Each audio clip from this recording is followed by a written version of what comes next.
Spinel lifted one of the larger chunks of the ship and placed it with a pile of debris. Satisfied, and her eyes were shifted over to the boy and saw 3 teens talking to him. She hesitantly recognized as Sour Cream, Jenny, and Buck. "Hey, you 3, she yelled, running over to them. What's up?" All is chill, Buck replied. "We're just talking to Steven and having some chili here." Here, Steven looked up. "Should I, Spinel? I know we have a lot of stuff to do, to clean up, but I wanna..." "The 4 of us can all get it all handled," Spinel answered lovingly. "Go out and have fun with them." She looked up at the cool kids. "But you 3 better have him back in time before 9. "No sweat, ma'am," Sour Cream shrugged.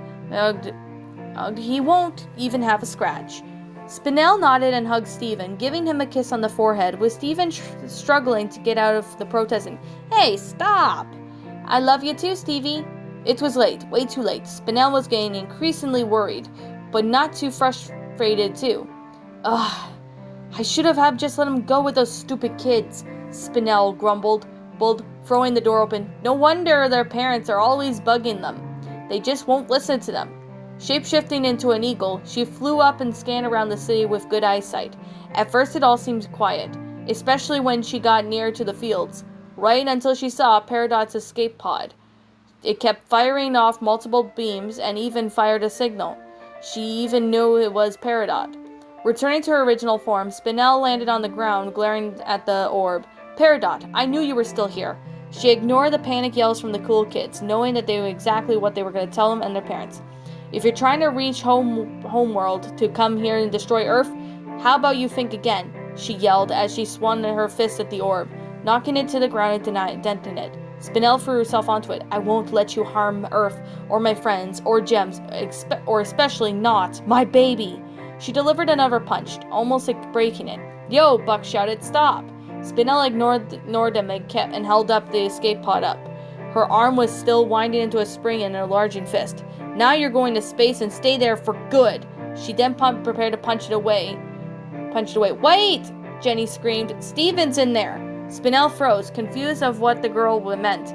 Looking up at the orb and squinting her eyes, she saw Steven floating in some kind of liquid, wounds all over his body, and almost her heart shattered from her realization. Spinel gasped in horror and tears pooled in her eyes. She frantically broke down the pod open, wrapping her arms around the boy and squeezing him into her chest, beginning to sob loudly. The cool kids could only watch in concern and shock as the other Gems arrived. "Spinel, we got the signal, what's..." Pearl paused as she saw Spinel bawling her eyes out, hugging the injured, passed-out Steven, along with the cool kids standing. MFS dispelled her whip. "What's going on?" Sour Cream began to explain. "We were just taking Steven out to have some fun, and we found this thing."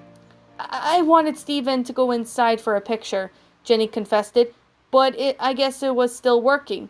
We had fun with it for a while, but he did something and then things went crazy. And, she came and..." Buck trailed off, not knowing what else to say. Garnet stared at the pink gem. "Spinel, was Peridot here?" But she didn't answer. She kept sobbing loudly. Steven remained unconscious. In the morning, Steven woke up, groaning from the slight pain. When he sat up, he saw Spinel sitting at the kitchen table, laying her head on the table and hid it under her arms. When Steven recalled everything that happened last night, his eyes glistened as he walked down the stairs. "Spinel?"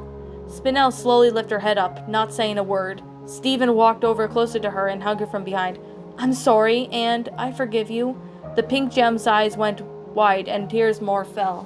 "Oh, Steven, my baby!" She then turned to the boy and returned the boy's hug, letting out another sigh. I, Uncle Grandpa." "Good." Spinel, "Get out." "You need to catch another slinker?" Spinel asked, staring at the Garnet. MFS groaned. "Ugh, you're still calling that? It's lame." "Well, it's already stuck," said Garnet. "But Spinel, may we find your powers useful to use this gem?" "All right, I'll come." Spinel nodded. MFS continued to grip with Garnet.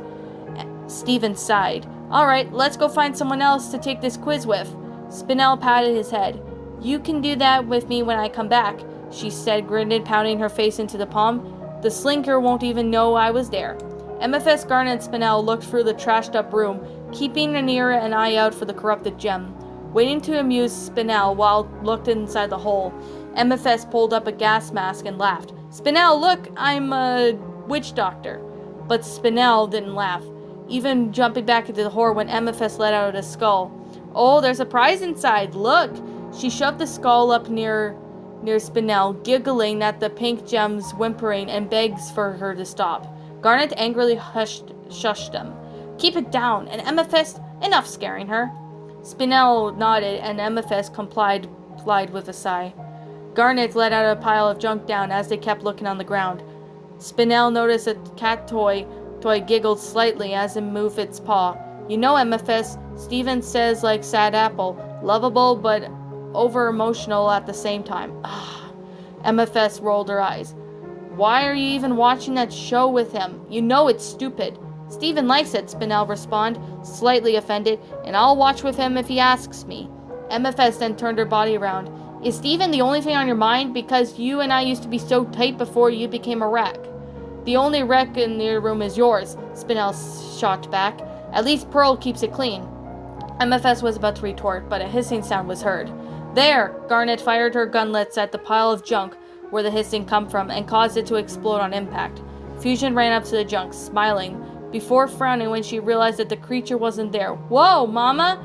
Yelled Amethyst as she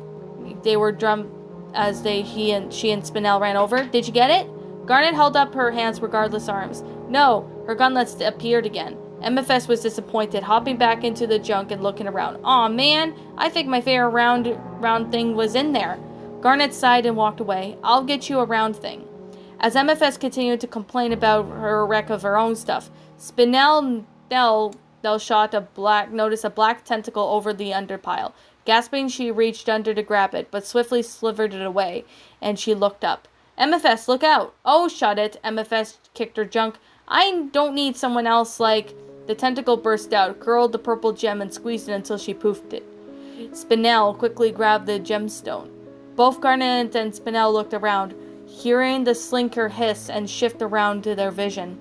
Spinel sighed. Man, I hate it when we have to start fighting like this. She hates the fact that I just want to grow up. I know, said Garnet, but there's nothing wrong with that. Amethyst will need to learn that on her own. The pink gem nodded. Yeah, but I guess it's just you and me. Amethyst will need to... The gemstone floated up. Much to their confusion, Amethyst reformed and landed on her feet, brushing away her hair to reveal that her hands had become her feet. Amethyst stared at herself, then grinned over at Spinel. Hey, Stretch, I guess I grew feet. But Spinel wasn't laughing or smiling. That was fast, even for you, Garnet commented. It's cool. Amethyst shrugged it off before standing upside down, poking Spinel's chest with her foot. She instantly recoiled and glowed. You're gross. Again, Amethyst brushed it off in discomfort. Okay, we got a slinker to slink.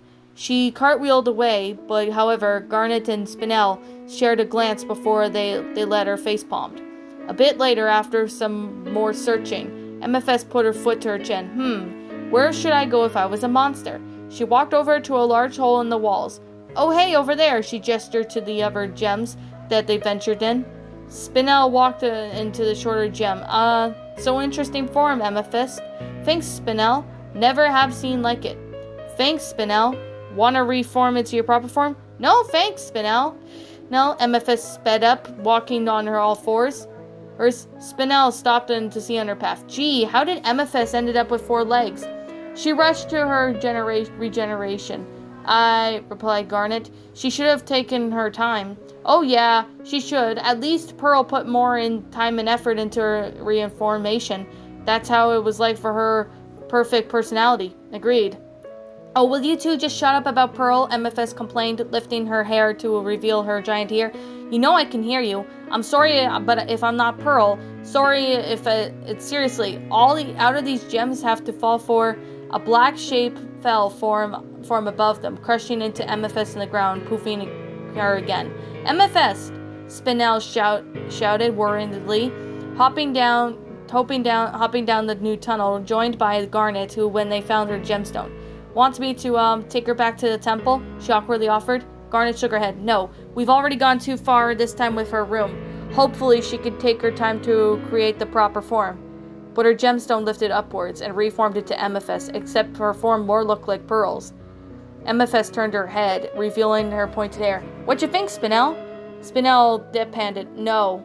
The trio of the gems came out of each side of the hole. Spinel speed walking away from Amethyst, clutching her fist.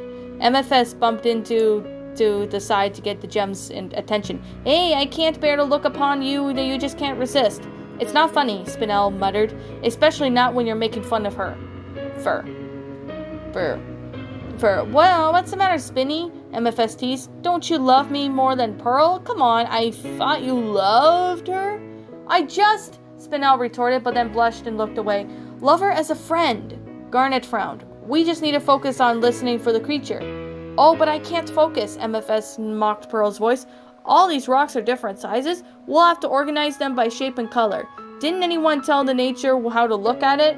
At this point, Spinel was seeing through the anger, gritting her teeth. Her fists were tightening, and her pigtails bristling. Amethyst, just change back to your original form, right now. Amethyst twirled over to her. Oh, come on, Spinel. Why didn't you think of those kind of gems that were graceful, organized, and snooty? Of course, Spinel recoiled angrily. I'm not making fun of our teammates. You are nothing like Pearl. You're acting stupid. Stupid? Amethyst screamed. Of course, Garnet hushed him. Keep it down. Amethyst was visibly shaking. You wanted me to act like Pearl, and now I am. You should be happy. I never asked for you to act like Pearl, Spinel retorted. All I wanted you is to choose your form just the way you want it to be. I know I'm not like Pearl. Garnet knows that she's not like Pearl, and you know that too. You're Amethyst. Just the way you want to be. Don't listen to me, Pearl, or Garnet. Just listen to you. You two shut your... But Amethyst was about to protest, but Spinel's words. Right then, the tentacle grabbed her and pulled her away into a crystalline rock. Poofing her again, Spinel grabbed her gemstone inside. I'm sorry for the yelling, she spoke quietly. Garnet then stood straight. You said the right words, but first we need to listen for the slinker. All right, Spinel nodded. They both walked away when they realized they heard more hissing.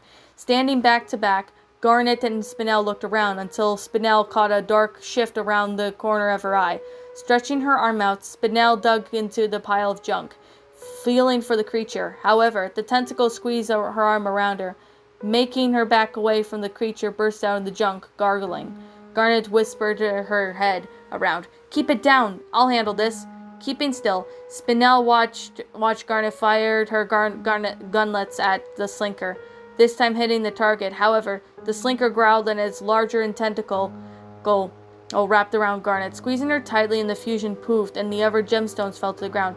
Garnet! Spinel shouted in dismay, breaking free and punching the slinker away from the other gemstones. Knowing how long they would take to generate, she rubbed them bubbled over them for the time being. It's just you and me, slinker, she growled, placing down Amethyst's gemstone on the floor, and then she greeted herself as the slinker gargled and thrust his tentacles towards her. She caught them just in time and just slammed the slinker against the huge crystal line of stone. Smaller tentacles curled around her arms, but she didn't care. You're a tough one, aren't ya? Spinel braved through her struggle with the beast. Behind her, Amethyst's gemfold floated up, reforming herself and with her outfit slightly altered. Amethyst opened her eyes. Hey, whoa! Amethyst! Swirled Spinel. Garnet's down. What? Exclaimed Amethyst as the slinker tried to crush them under its tentacle, but Spinel held it away. What do we do? Spinel turned her head to see the smaller tentacle curling around her throat. We need charcoal.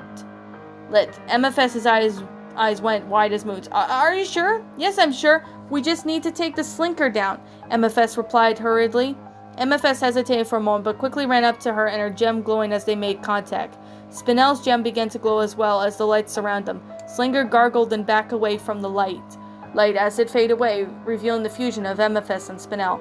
Hey there, the fusion declared upon formation. Charclet here. Here, Chewy, in the house. Yo, Sinker, come at me. The Sinker gargled and growled, and charging towards her, smirking, Charclet let summon Amethyst's improved whip and whacked the monster away before the slinker could get back up. The whip tied itself around the head. Guess you're all tied up, huh? Charclet laughed, releasing the hands and recoiling the arms just like a spring, ready to punch. The slinker tried to escape, but it was no avail to Charclet. Charlotte, who pulled it towards her and shrunk to the beast about hard as her hands could actually went through. The beast's head then pulled the gem out, poofing the Slinker. Woohoo! Charlotte cheered. Spinel's bubble was forming around Slinker's gem. Charlotte is 1, Slinker 0. She continued to cheer and holler out her victory, her whip hitting the garbage and rocks them. Pearl continued to glare at the 2 gems, standing outside of a destroyed version of MFS's room. You two are just, Pearl grumbled before letting out an exasperated groan. Spinel laughed timidly. Guess we got carried away. And, Pearl angrily added, you both are gonna have to clean this up. MFS shrugged. I don't know, I kinda liked it. And I'll give him this, Garnet said, placing her hands on both MFS and Spinel's shoulders. If we ignore their destruction, they are going to make a fine team without me. Spinel and MFS stared at each other, the former were gems sharing a smile. The later they gave back to one another. Next time Charlotte appears, it won't be in the house, Spinel whispered. Hope it will be soon, MFS winked as the 2 gems laughed.